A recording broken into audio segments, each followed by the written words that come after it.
You've decided to invest in mutual funds. You've already learned how to check fund ratios. Now comes the next big question. There are two main types of mutual funds: equity funds and debt funds. Which one should you choose? Let's understand this clearly.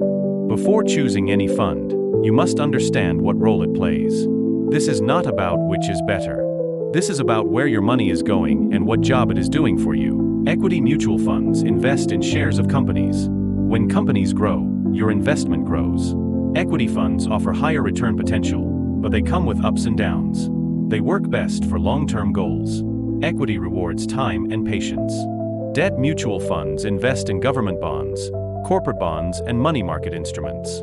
Here, you are lending money and earning interest. Equity and debt behave very differently. Equity involves higher risk but offers higher long-term returns. Debt involves lower risk but offers more predictable returns. Equity move fast. Debt moves steadily. The most important factor is time. If your goal is less than 3 years, debt funds are more suitable. If your goal is more than 5 years, equity funds are more suitable. Time reduces risk in equity. Never mix short-term goals with high-risk investments. Investing only in equity can be emotionally stressful. Investing only in debt may not beat inflation. That's why smart investing is about balance.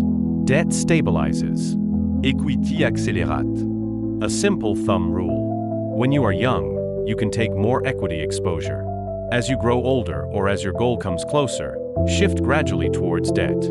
Equity mutual funds grow your wealth and are best for long-term goals. Debt mutual funds protect your money and are best for short-term goals. Don't choose one forever. Adjust your investment based on your goal. Successful investing is not about choosing the highest return option. It is about choosing the right asset for the right time. Subscribe to InvestDocs for simple investing explained in step by step.